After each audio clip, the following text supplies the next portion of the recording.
আসসালামু আলাইকুম। নতুন আরো একটি ভিডিওতে আপনাদেরকে স্বাগতম।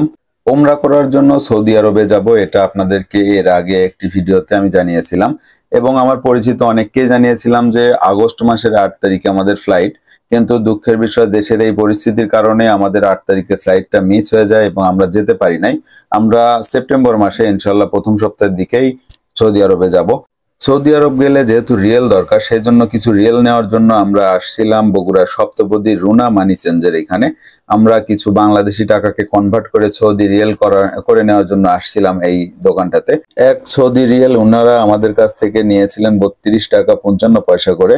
আমাদের টাকার মান কোন দেশে সবচাইতে বেশি সেটা যদি কারো জানা থাকে তাহলে জানাবেন, এবং এরপরে সেই দেশে ঘুরতে যাব যেহেতু আমাদের টাকাই বেশি দামি। আমি বেশ কিছু সৌদি রিয়েল নিয়েছিলাম, 500 রিয়েল নিয়েছিলাম, 200 রিয়েল নিয়েছিলাম, 100 রিয়েল, 50 রিয়েল, 10 রিয়েল এবং 5 রিয়েল। একটা 500 রিয়েলের দাম নিয়েছিলেন উনি 16,125 টাকা।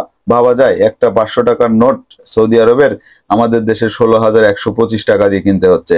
200 টাকার একটা নোট নিয়েছিলাম 6,500 টাকা দিয়ে, 100 রিয়েল নিয়েছিলাম 3,260 টাকা দিয়ে, 50 রিয়েল নিয়েছিলাম 1675 টাকা দিয়ে, 10 রিয়েল নিয়েছিলাম 680 টাকা, 5 রিয়েল নিয়েছিলাম 340 টাকা। যেহেতু আমাদের যেতে এখনো প্রায় 15 দিনের মতো বাকি আছে, সেই কারণে অল্প কিছু রিয়েল আমরা আসলে দেখলাম যে কত টাকা লাগে, কত টাকা করে নেয়, সেটা দেখার জন্য অল্প কিছু রিয়েল নিয়ে রাখলাম।